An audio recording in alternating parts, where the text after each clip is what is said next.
If every holiday visit leaves you exhausted, resentful, and off your routines, this is for you. If you don't fix this, you'll keep giving away your time, money, and sleep just to avoid awkward moments. Today I'll give you one line and a simple rule that protect your evenings and your self-respect. The part that will surprise you is how we slow down your reactions without making you a doormat. If that sounds like something you need, stay with me. Your phone lights up on the kitchen counter while you're rinsing dishes at your parents' place. It's your cousin asking if you can quickly drive across town to pick up her friend from the airport.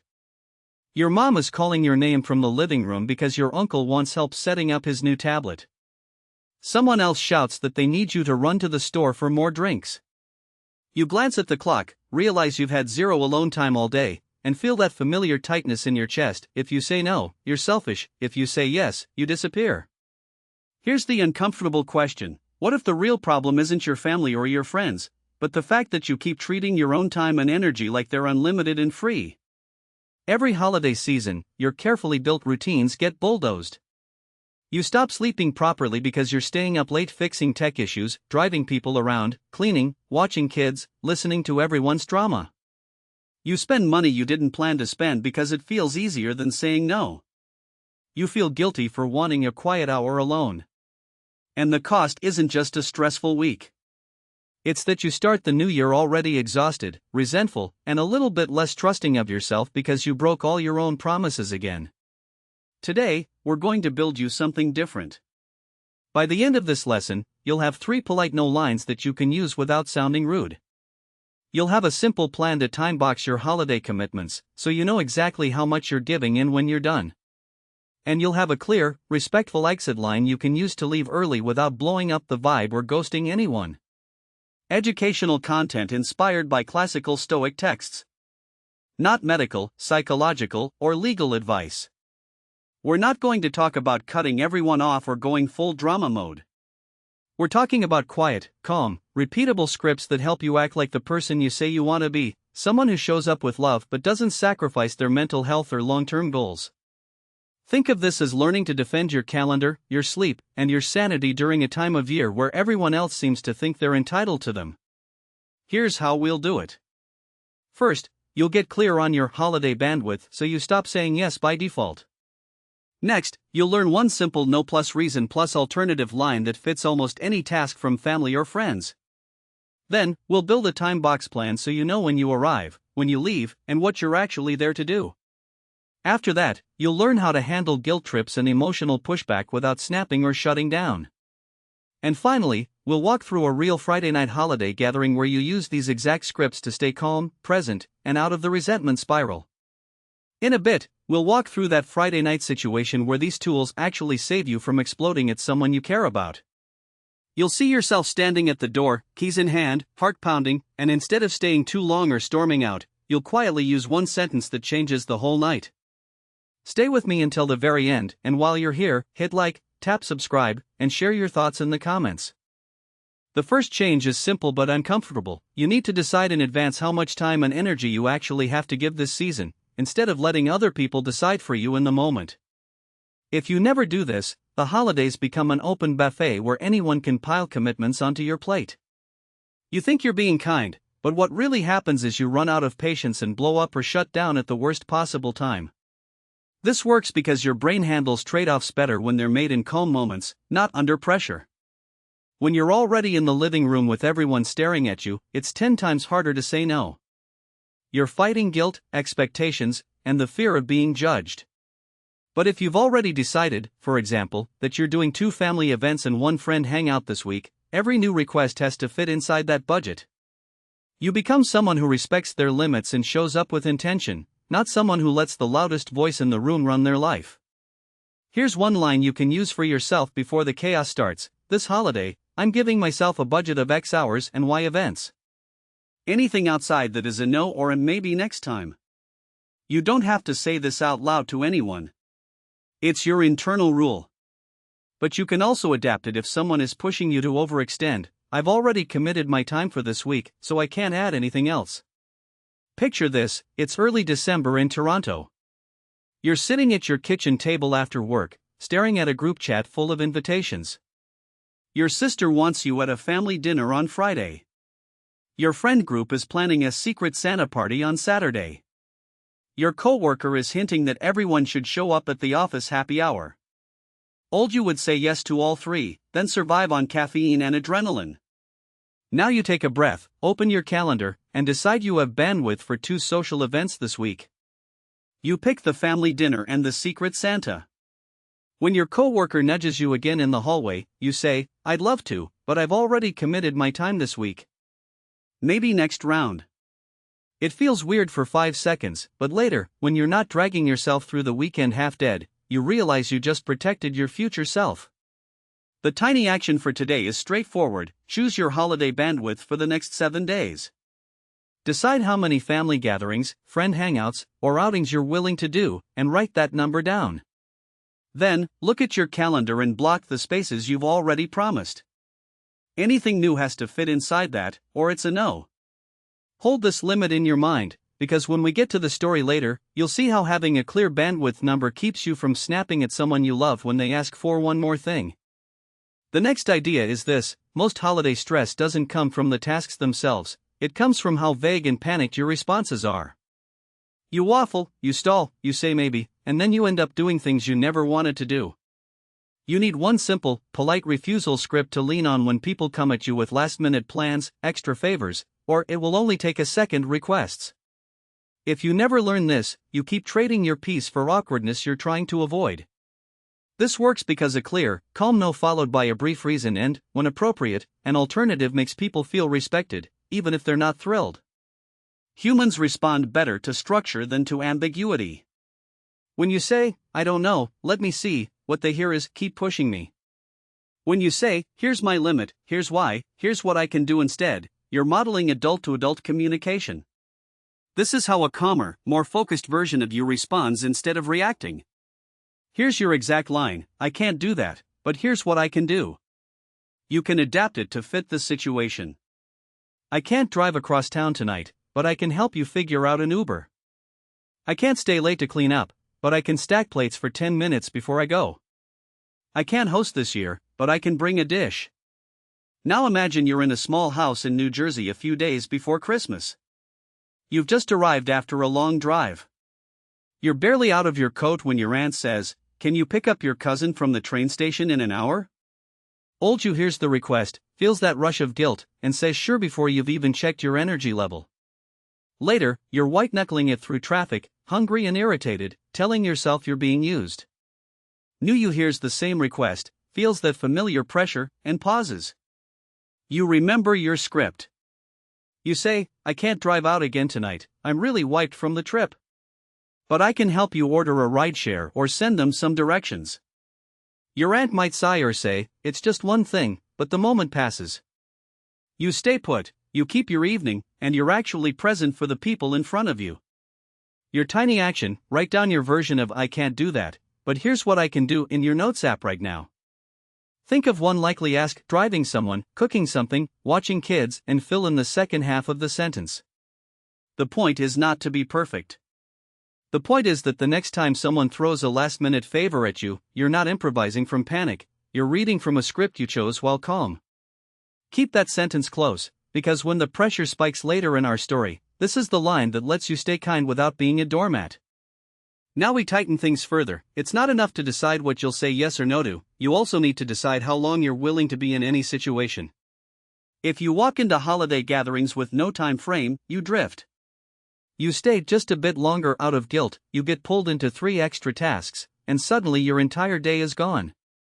If you never learn to timebox visits and events, you'll keep leaving places drained, annoyed, and quietly mad at yourself for not leaving earlier.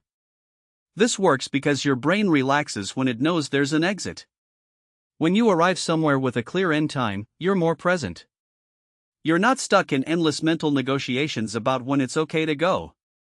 In a Stoic sense, as Marcus might say in Meditations 5.20, you're choosing to use your time as if it's something you can never get back, because you can't. Timeboxing turns vague obligations into defined commitments: I'm here from 6 to 9, and then I'm done. Here's your script: I can come from start time to end time, and then I'll need to head out. It's simple, honest, and respectful. You're naming your limit up front, not sneaking out the door or inventing excuses at the last minute. If someone pushes, you can add, "I've got an early start tomorrow," or "I've already blocked off time for something important after that." Picture this in a US city, maybe Chicago.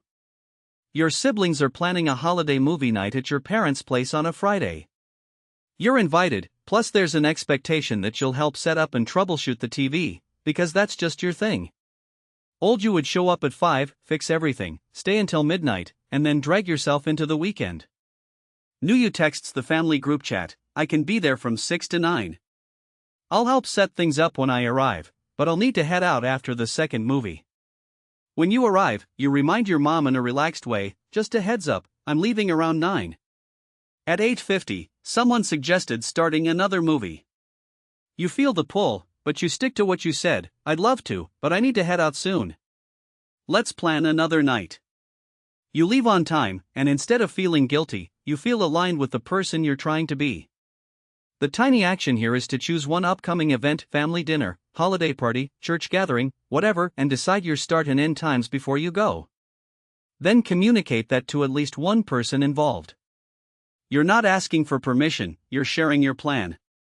This is you treating your time like something that matters.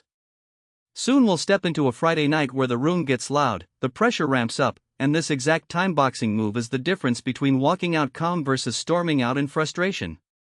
Next, let's address one of the hardest parts of holiday boundaries, dealing with guilt trips and emotional reactions when you say no or limit your time. You can have the perfect script and a clear plan, but the moment someone says, "Wow, you've changed," or "So you don't care about family anymore," your nervous system lights up. If you never learn to handle those moments, you'll keep abandoning your boundaries to make the discomfort stop. This works because guilt often comes from a story in your head, not from the actual facts. The story says, "If they're disappointed, I'm a bad person." But in reality, disappointment is just evidence that you're no longer living according to their unspoken expectations. When you calmly hold your line through someone else's emotional response, you're teaching your brain that you can survive discomfort without self-betrayal. Over time, that becomes part of your identity. "I'm someone who can handle people being mildly upset with me without collapsing." Your script here is, "I get that you're disappointed. I still need to do what's right for me here." You can soften it depending on the relationship, "I hear you, and I love you. I still need to do what's right for me here." The key is that you acknowledge their feelings without letting it rewrite your decision. Imagine you're in a living room in suburban Atlanta. Your extended family is over. You've already used your polite no once to avoid an extra errand. Later, your aunt corners you in the hallway. "You used to be so helpful," she says. "Now it's like you think you're too good for us." Old you would immediately jump into defending yourself, over-explaining, maybe agreeing to something you don't want to do just to prove you're still loyal. New you feels the sting, takes a slow breath, and says, "I get that you're disappointed. I still need to do what's right for me here." You don't argue. You don't list all the ways you've shown up in the past. You let the silence sit. She may shake her head and walk away. It's not pleasant, but you walk back into the main room having kept your word to yourself. The tiny action: think of one person who is most likely to guilt trip you this season. Write their name in your notes app, and under it, write your version of "I get that you're disappointed. I still need to do what's right for me here." Practice saying it out loud once when you're alone. You're rehearsing for the moment your emotions spike so your mouth doesn't betray your values. Keep this one close as well, because later in our story you'll hear yourself using this exact line when someone questions your choices in front of others. There's another boundary people often ignore until it's too late: how much of your holiday time gets eaten by other people's phones and tech problems. You become the on-call IT department, and every gathering turns into a help desk session. If you never set limits here, you can easily spend the entire evening fixing Wi-Fi, resetting passwords, or setting up streaming accounts instead of actually being part of the moment. This works because your time and attention are finite, and every time you say yes to just one quick tech question, you say no to something else: a real conversation, a quiet moment, even just resting. Seneca, in Letters to Lucilius, writes about people guarding their money while wasting their time. You're practicing the opposite. You're treating your attention like something more valuable than any device in the room. Your microscript for this situation is, I can help with one thing, but then I want to just hang out. If someone asks a second, third, or fourth favor, you can add, I've already done my one tech favor for today. I'm off duty now. See it in action. You're at your grandparents' place in Minneapolis. Within 20 minutes, your uncle hands you a phone. Can you fix this notification thing? Then your cousin asks, can you connect my tablet to the TV? Old you would bounce from problem to problem, missing half the conversations and most of dinner. New you decide ahead of time that you'll do one tech favor and then you're done. When your uncle hands you the phone, you say, sure, I can fix one thing. After that, I want to just hang out. You solve the problem in 5 minutes, hand it back, and rejoin the table. When your cousin later asks about the tablet, you say, I've already done my one tech favor today. Maybe we can look at it another time, or you can Google it. There's a moment of surprise, but then they shrug and move on. You stay in the room, not in troubleshooting mode in the corner. Your tiny action, decide your service limit before the next family or friend gathering. Maybe it's one tech favor, one ride, or one kitchen task. Mentally commit, I do this one thing fully, then I stop. If it helps, tell one supportive person ahead of time so they can remind you. You'll see this play out in our later story when multiple people try to pile tasks onto you. That one thing, then I'm off duty rule is what keeps your whole evening from being swallowed. Holiday boundaries aren't just about time and tasks, they're also about sleep. If your nights get hijacked by one more game, one more movie, or just stay and talk, you pay for it the next day. If you never protect your sleep window, you show up for the rest of your life foggy, short-tempered, and more likely to abandon the habits you care about. This works because your brain and nervous system reset during sleep. When you repeatedly sacrifice that window to avoid awkwardness, you're not just tired, you're less able to think clearly, regulate emotions, and choose responses over reactions. A calmer, more focused version of you is someone who treats bedtime like a boundary, not a suggestion. You're not forcing anyone else to follow it, you're simply living by it yourself. Your script here, I'm heading to bed by time, so I can function tomorrow. If someone pushes you to stay up, you can add, I'd love to keep talking, but I really need sleep. We can pick this up tomorrow. Picture yourself staying at your brother's place in Vancouver. It's 11:45 p.m., you've already played 2 rounds of a board game, and someone suggests starting another movie. Old you would sigh internally and go along, even though you know you'll be a wreck in the morning. New you glances at your phone, sees your chosen bedtime, and stands up. I'm heading to bed by midnight so I can function tomorrow. You guys enjoy it. Someone jokes, come on, don't be boring. You smile and repeat, I'm wiped. We can catch up more tomorrow. You walk away, brush your teeth, and lie down. In the morning, you're one of the few people who aren't dragging themselves around in a coffee-fueled haze. Tiny action, decide on your non-negotiable sleep window for the next 3 nights. Maybe it's lights out by 11:30 p.m. or in bed by midnight, no phone. Write it down. Then, at your next late gathering, practice your line once, I'm heading to bed by time, so I can function tomorrow. You're not waiting for permission, you're informing people of your choice. Later, when the Friday night story hits its turning point, this sleep boundary will be one of the quiet decisions that keeps you from snapping at someone just because you're exhausted. Money boundaries show up loudly during the holidays. There are group gifts, last-minute collections, let's just split it evenly dinners, and pressure to travel or buy things you didn't plan for. If you never decide how you'll handle money conversations, you'll keep sliding into expenses that mess up your budget and add a layer of resentment under the surface of everything else. This works because your financial stress doesn't come only from big decisions, it comes from 100 small, it's just a little more choices.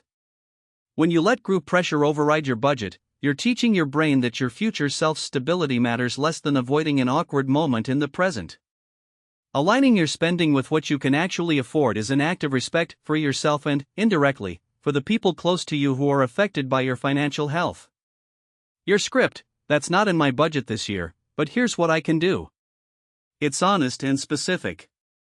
You're not saying you don't care, you're saying you won't pretend to have money you don't. You can follow it with, I can give X, or I can join for dessert instead of dinner, or I can celebrate with you another way. Imagine you live in Detroit and your cousins are planning a fancy holiday dinner at a pricey restaurant. The group chat decides, we'll just split the bill evenly, no matter what people order. Old you would silently panic, go anyway, and put the bill on a credit card, telling yourself you'll figure it out later. New you messages, that spot isn't in my budget this year, but I'd love to see you all. I can either join for drinks and dessert after, or I'm totally down for a more affordable place. Some people might not respond. Someone might send a passive-aggressive emoji. But one or two will quietly message you later saying they were relieved you said something. Tiny action, look at your numbers and decide your holiday spending limit for gifts, outings, and travel. Then, write down your personal version of, that's not in my budget this year, but here's what I can do. The next time a plan pops up that doesn't fit, use it once instead of staying silent. When we step into that Friday night story, this money line may show up in a smaller way, like deciding not to join a late-night food run you can't afford, freeing you from one more layer of stress. The last core idea before we move into the full story is your exit plan, knowing how you'll leave without drama. So many conflicts around holidays happen in the last hour, when people are tired, have had a few drinks, or old arguments resurface. If you don't plan your exit, you're more likely to get sucked into conversations you don't want to have or stay until you're past your emotional limit. This works because your nervous system has a threshold. Once you cross it, it's much harder to stay calm or reasonable. The Stoic move is not to test your limits until you break, it's to notice where your limit usually is and leave a little before that point. An intentional exit is not disrespect, it's you choosing to protect relationships by not being there for the version of you that shows up when you're completely spent. Your exit script is, I'm going to head out now, but I'm glad I got to see you. If someone pushes already, or you just got here, you can add, I need to take care of a few things and reset. We'll catch up again soon. If the event is at your place, the same idea works, I'm going to call it a night. Thanks for coming. Imagine you're at your cousin's apartment in Boston for a holiday game night. It's fun, but as the night goes on, the energy shifts. Someone starts rehashing old family drama. Voices get louder. Old you would stay, partly out of curiosity, partly out of fear of missing something, and end up in the middle of a tense argument. New you feels your chest tightening and your patience thinning. You glance at the clock and see it's close to the exit time you set for yourself earlier. During a natural lull, you stand up, grab your coat, and say, I'm going to head out now, but I'm glad I got to see you. When someone says, already? We're just getting into the good stuff, you smile and reply, I need to reset for tomorrow. We'll catch up again soon. You leave the apartment, breathe in the cold air, and feel relief instead of guilt. Tiny action, before your next gathering, decide how you'll leave and write down your exit line. You don't need a big story or excuse. You just need one or two sentences you trust yourself to say, even if someone reacts. In a moment, we're going to bring all of this together in that Friday night holiday gathering, the bandwidth limit, the polite no, the time box, the guilt trip response, the tech boundary, the sleep window, the money line, and this exit script. You'll see what it looks like when all of these work together in one real night. It's the Friday before Christmas, and you're driving through light snow toward your parents' house in a mid-sized US city. You've already done the prep work. Earlier in the week, you decided your bandwidth, 2 family events and 1 friend gathering. This is event number 2. You've told yourself you're staying from 6 to 9, and you're leaving, no matter how the night unfolds.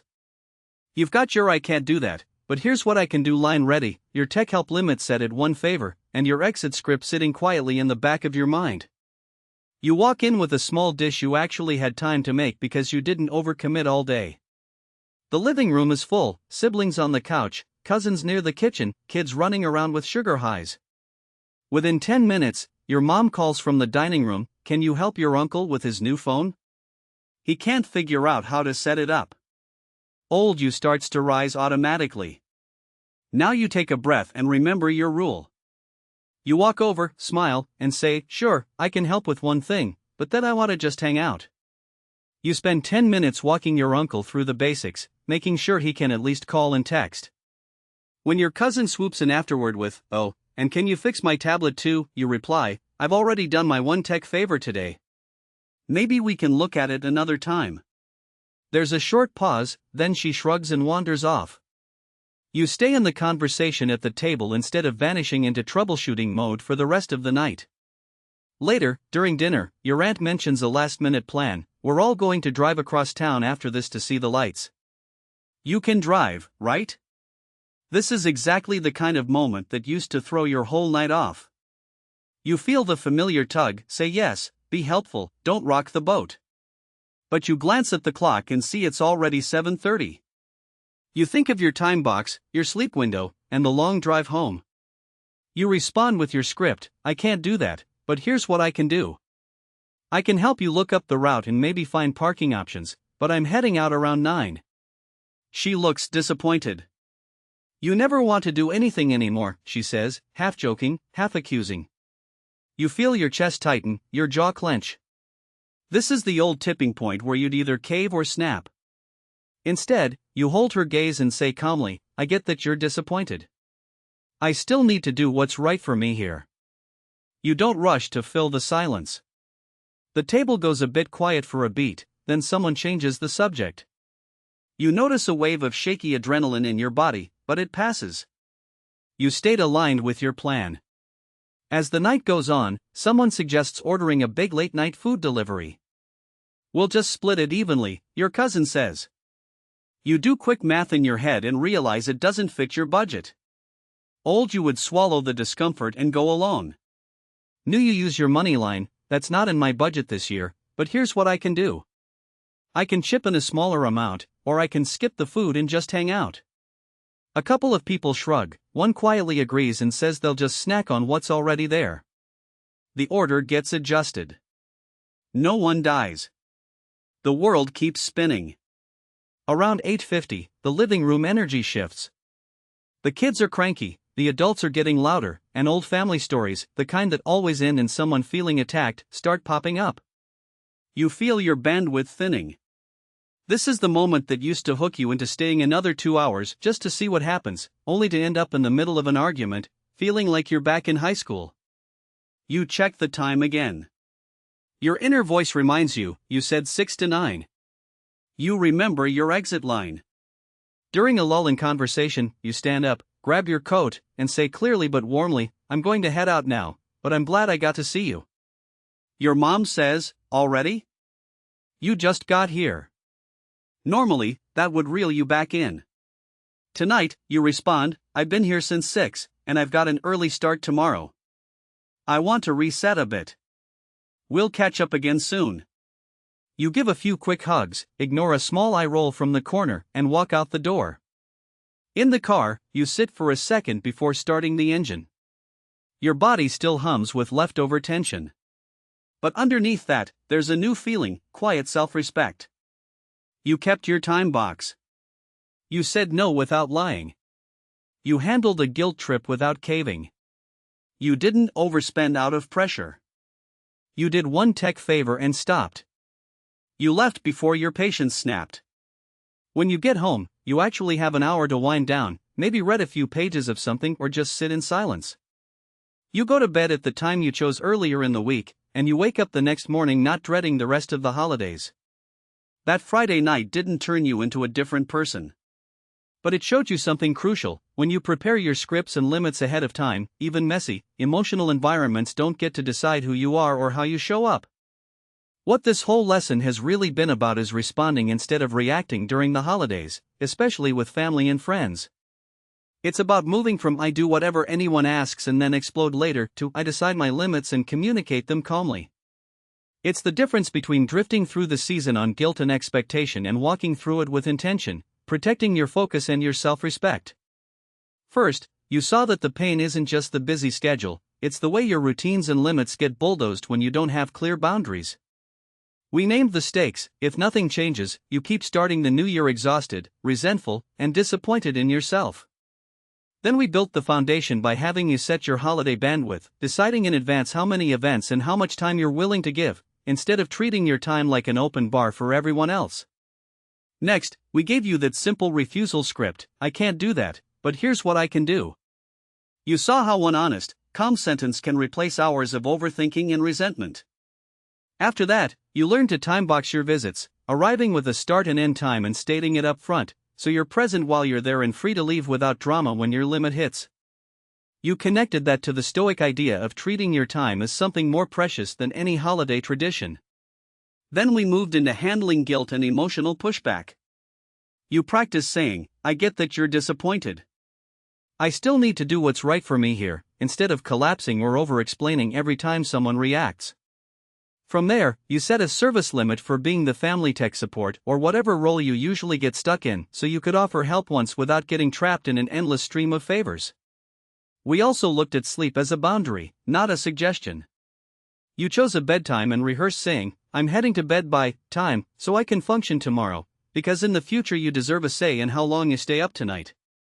Then we tackled money, naming the pressure around group expenses and last-minute plans, and you learned to say, "That's not in my budget this year, but here's what I can do," so you're not secretly trading your financial stability for approval. Finally, we pulled it all together with that Friday night gathering. You watched yourself walk into a messy, familiar holiday environment with a bandwidth limit, a time box, a tech help cap, money lines, sleep boundaries, and a quiet exit plan. You saw that the turning point wasn't one big dramatic moment, it was a series of small, intentional choices that kept you aligned with your values and out of the resentment spiral. So here are 3 do-today steps. First, decide your bandwidth for the next 7 days, how many events you'll attend and how many hours you're willing to give, and write it down. Second, pick one script from this lesson, either "I can't do that, but here's what I can do," or "I get that you're disappointed. I still need to do what's right for me here." And save your exact version of it in your notes, ready to use once. Third, choose one upcoming gathering and set a clear start and end time for yourself, then tell at least one person involved, so you're practicing leaving on purpose instead of waiting until you're burnt out. If this resonated, next you'll want to watch a lesson on handling emotionally loaded conversations without getting dragged into arguments, something like calm comebacks, how to respond when people push your buttons. There, we'll go deeper into what to say when the topic itself is charged, not just the logistics.